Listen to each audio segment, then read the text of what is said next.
Cek 1 2 tes. Yuk kita mulai.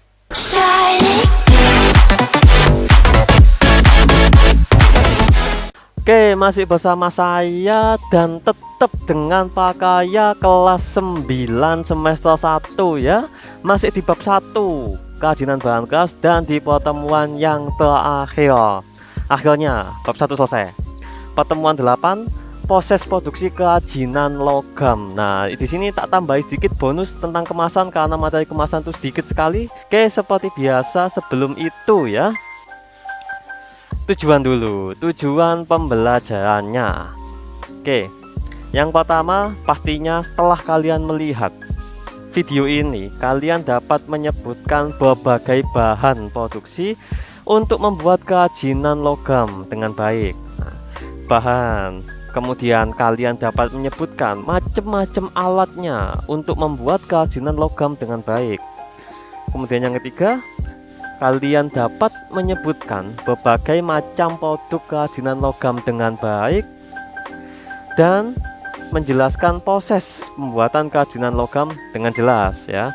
Bahan, alat, macam-macam produknya apa aja, dan proses pembuatannya apa saja. Dan yang terakhir, bonus. Kalian dapat menjelaskan apa itu kemasan. Ya, kalian tahu kemasan, tapi nanti tak kasih tahu lagi untuk mengingatkan, oke? Masuk kerajinan logam. Kerajinan logam itu kayak gimana? Contoh gambarnya Bhinneka Tunggal Ika. Kalung kayak gini. Jadi apa itu kerajinan logam? Kerajinan yang dibuat dengan berbahan dasar logam. Oke ya. Itu namanya kerajinan logam. Terus logam apa aja yang dipakai? Oh, banyak, macam-macam logamnya banyak. Ada emas, ada perak, ada perunggu, ada aluminium, besi, dan kuningan, dan lain-lain. Kalian mau menggunakan yang mana sesuaikan dengan kebutuhan yang kalian inginkan. Nah, untuk yang pengetahuan umum aja, daerah penghasil kerajinan emas terdapat di Kalimantan Selatan dan Jawa. Jadi Kalimantan Selatan dan Jawa ini banyak sekali ini kerajinan emasnya. Kalau yang perak itu ada di Yogyakarta, ada di Sumatera Barat, dan juga ada di Bali. Terus yang lain di mana? Perunggu, aluminium, besi, kuningan, dan lain-lain. Itu bisa kalian cek sendiri di Google. Perunggu itu yang mana? Kalau aluminium itu di mana? Kalau besi dan kuningan itu ada di mana? Kalian bisa cek satu-satu. Dengan rasa penasaran kalian, kayaknya kalian bisa nemu semuanya. Oke? Bahan logam banyak dibuat sebagai perhiasan atau aksesoris. Nah, biasanya cewek-cewek yang suka ya. Mau dibuat kalung bisa, mau dibuat cincin bisa, mau dipakai buat gelang, dipakai buat anting-anting juga bisa. Banyak ya. Ada juga yang dibuat sebagai benda hias dan fungsional kayak gelas, teko, nampan, wadah serbaguna alias baskom, dan lain-lain, dan piala kejuaraan juga bisa. Terus logam ini diolah dengan teknik bakar atau pemanasan dan tempa juga bisa, atau dicairkan dan dicetak. Nah, itu beberapa teknik yang lain yang nggak saya sebutkan di sini. Oke. Kemudian kita masuk ke bahan produksi pembuatan kerajinan logam. Apa aja bahan yang dibutuhkan? Pastinya logam. Yang kayak tak sebutkan tadi. Di depan ada emas, perak, aluminium, kuningan, besi, dan lain-lain ya. Biasanya berupa lembaran atau batangan. Lembaran itu contohnya kayak gini, jadi ada lembaran panjang gitu, atau mungkin digulung juga bisa. Ini yang aluminium. Kemudian juga ada yang batangan kayak gini yang sudah per batang-batang dan dipotong-potong dengan ukuran tertentu yang kalian bisa pilih di tokonya sendiri sesuai dengan kebutuhan yang kalian butuhkan. Kemudian yang lain adalah cat logam. Tak kasih dua contoh di sini. Ada cat yang kayak gini. Iya, ada tulisannya Bukalapak ya, bukan berarti tak sponsori ya, bukan ya. Saya nggak punya sponsor apa-apa ini. Oke. Nah ini, dan ada yang model catnya kayak gini. Nah, yang biasanya dipakai buat yang ada di bangunan-bangunan. Kalau kalian membuat pagar biasanya kalian butuh cat logam, kalian paling menggunakan yang sebelah kanan ini. Nah, yang sini. Oke. Kemudian satu lagi, lem power atau lem dengan kekuatan khusus untuk lem logam ya. Lem yang sangat-sangat kuat untuk lem logam. Biasanya contohnya yang tak sebutkan adalah Uhu, mereknya Uhu, bukan sponsor ini ya, bukan sponsor. Oke. Biasanya kita nyebutnya kalau di pengrajin logam itu epoksi, Mereka pasti tahu itu. Epoksi quickset, macam-macam. Alat untuk membuat kerajinan logam apa saja? Nah, gunting kaleng. Kalau misalnya kalian mau membuat yang berupa logam, lembaran atau apa, kalian bisa menggunakan gunting kaleng ini. Atau kalau kalian mau memotong logam yang berupa batangan, kalian bisa menggunakan kayak mesin pemotong. Ada gergaji, kayak gergaji logam, ada sendiri juga. Tapi nggak tak sebutkan di sini. Karena yang untuk siswa kayaknya gunting kaleng saja cukup. Dan cetakan kalau kalian mau menggunakan teknik pencahayaan logam. Jadi kalau mau menggunakan cetakan, logam ini dicairkan terlebih dahulu, dipanaskan dengan suhu yang sangat-sangat tinggi. Dan setiap logam itu berbeda-beda. Ada yang 500 derajat Celcius sudah cair, ada yang butuh 600 derajat Celcius, ada yang 200, ada yang 1000 derajat Celcius. Setiap logam punya keunikan sendiri-sendiri. Setelah kalian panaskan, sudah cair logamnya, kalian tuangkan di cetakan. Habis dituangkan, ditunggu sampai kering. Udah jadi kering, udah padat, udah jadi logam, kalian keluarkan. Nah, tinggal dibersihkan dan dihaluskan saja nanti. Itu kalau menggunakan teknik yang ini. Dan ada lagi kuas. Ya, kuas untuk ngecat. Kalian udah pasti tahu. Selanjutnya, macam-macam produk kerajinan logam. Apa saja? Ada ini, cewek-cewek suka. Kalung, anting-anting, cincin, lain-lain, gelang juga bisa. Dan ada miniatur menara Pais di sini, Elf Tower Pairs. Ya udahlah, yang dibuat dari logam, miniaturnya pokoknya. Kemudian yang lebih simple yang kalian gunakan kadang-kadang juga ada yang mangkok dari aluminium, bisa dibuat sendiri. Ada juga yang kalian tahu pastinya bagi penikmat bakso, ini adalah dandang bakso. Terus ada lagi kayak miniatur rumah adat di sini ya, rumah adat Minangkabau kayaknya. Di sini yang terbuat dari perak. Bedanya aluminium sama perak ya, kalian bisa kelihatan lah ya gimana mengkilatnya dan kekerasannya dari perak. Yang pastinya berbeda dengan aluminium. Proses pembuatan kerajinan logam. Nah, proses ini yang saya kasih contoh itu wadah kaupo. Ini bisa kalian lihat di buku paket ya, buku paket kelas 9 semester 1. Nih. Ada di halaman 39 ya. Bisa kalian cek di situ. Ini lebih gampang dibuat untuk seorang siswa kalau kalian mau mencoba membuatnya.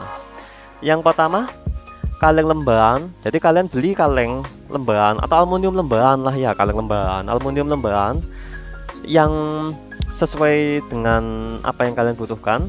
Butuhnya berapa kali berapa, kalian mau membuat wadah kupu itu ukurannya seberapa.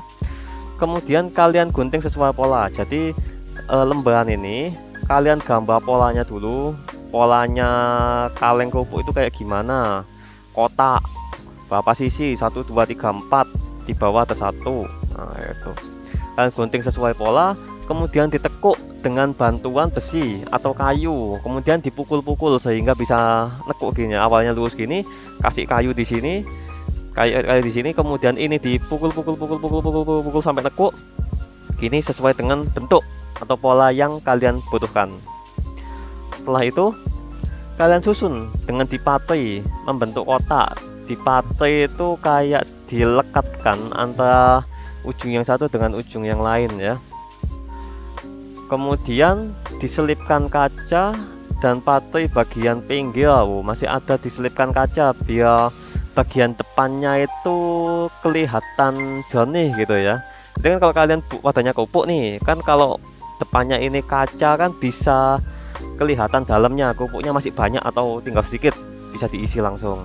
Ini aja variasi aja, kalian tidak pakai kaca pun tidak masalah. Kemudian buat tutupnya dengan cara yang sama. Jadi kalian gunting bulat, kemudian kalian gunting persegi panjang, kalian tinggalkan seperti ini, kemudian dipatri, dilem juga bisa. Kemudian lukis wadah kupuknya sesuai dengan apa yang kalian butuhkan. Ini contohnya. Kalau kalian mau membuat yang lebih simpel lagi, ada apa itu? Tempat pensil dari logam atau dari kaleng. Kalian ambil kaleng bekas. Udah ada kaleng bekas nih. Misal kalian habis beli Fanta, ada kaleng bekasnya, kalian gunting ujungnya aja. Setelah itu kalian lepas, kalian bersihkan, kalian kasih hiasan di pinggirnya. Bisa pakai kain poca, bisa kalian lukis juga boleh. Habis itu udah jadi, tinggal kalian tahu pensil di situ, selesai. Ada yang lebih gampang kayak gitu ya. Oke, ini yang terakhir untuk kerajinan logam. Dan bonus materi kemasan tetap aku bahas. Kemasan itu kayak gini.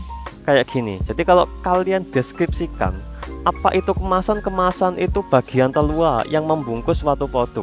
Jadi kalau kalian sudah membuat produk, entah itu kalian mau membuatnya dari kayu kek, apa dari bambu kek gitu, apa dari rotan, logam, kaca, kalian sudah membuat produknya dan kalian ingin membawanya ke suatu tempat, atau mungkin kalian jual, kalian membutuhkan bungkus atau kemasan yang menarik, yang membuat produk itu menarik dan juga aman di dalamnya, kayak gitu. Jadi kalau kalian cek and recheck, tujuannya itu apa? Untuk melindungi produk dari cuaca, guncangan, dan benturan-benturan terhadap benda yang lain. Misal kalau kalian mau ngirim benda ini, produk ini ke tempat yang lain. Jadi kalau kalian misalnya jualan nih, wah aku udah buat produk dari kaca misalnya, dari kaca, miniatur dari kaca, kemudian tak jual, harganya 100.000, 200.000, kalian kemas, terjual nih, orang Surabaya yang beli. Nah kalian di Malang, kalian ngirim kan produk kacanya. Nah biar produk kaca ini aman, kalian membutuhkan kemasan. Kemasannya paling enggak dapat melindungi kerajinan kaca kalian yang sudah kalian buat, sehingga nanti kalau sampai sana produk kerajinan kalian tuh masih utuh, masih bagus, tanpa goresan, kualitasnya terjaga, dan kalian dapat uangnya, kayak gitu. Dan jangan lupa, ingatkan aja, ukurannya harus lebih besar dari produk kerajinan yang akan dikemas, pasti. Tak ingatkan aja sekali lagi, jangan terlalu kecil nanti nggak cukup ya.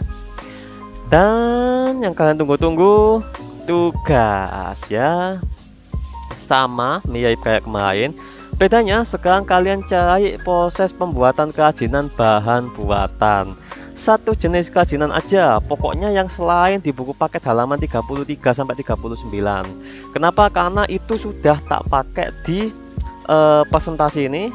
Yang kemarin juga yang kaca, jadi kalian cari yang lain. Kalian cari contohnya, misal membuat mangkok aluminium, atau membuat lukis kaca bunga, atau membuat tempat pensil dari kaleng. Nah, kayak gitu kalian cari, entah kalian cari di LKS juga boleh, koran juga boleh, majalah boleh, TV pun boleh, Mbah Google pun boleh. Kalian cari, kemudian kalian gambar model kerajinan bahan buatan tersebut di buku tulis. Kalian membuat mangkok nih, membuat mangkok aluminium, kalian gambar aluminiumnya, rancangan modelnya kayak gimana, modelnya. Kalau kalian membuat lukis kaca bunga, lukis kacanya itu kayak gimana, ada figuranya, ada gambar bunganya, modelnya. Kemudian kalian tulis secara lengkap alatnya apa saja, bahannya apa saja, dan cara membuatnya gimana, langkah-langkahnya kayak gimana. Oke, jangan lupa kasih tanda tangan kalian sebagai bukti kalau itu adalah kalian yang ngerjakan, bukan orang tua kalian, bukan teman kalian, bukan kopas dari manapun. Oke, ditulis di buku tulis ya. Kirim ke chat pribadi WhatsApp saya berupa foto, dan jangan lupa kasih nama dan kelas. Oke, kapan ngumpulkannya? Paling lambat minggu depan, 1 hari sebelum jadwal prakarya kalian. Kalau kalian jadwalnya hari Senin, ya kumpulkan Minggu jam 9 malam. Kalau kalian jadwalnya minggu depan hari Selasa, ya kalian kumpulkan minggu depan hari Senin jam 9. Kayak gitu ya. Oke, sampai sini dulu. Terima kasih udah nonton video ini.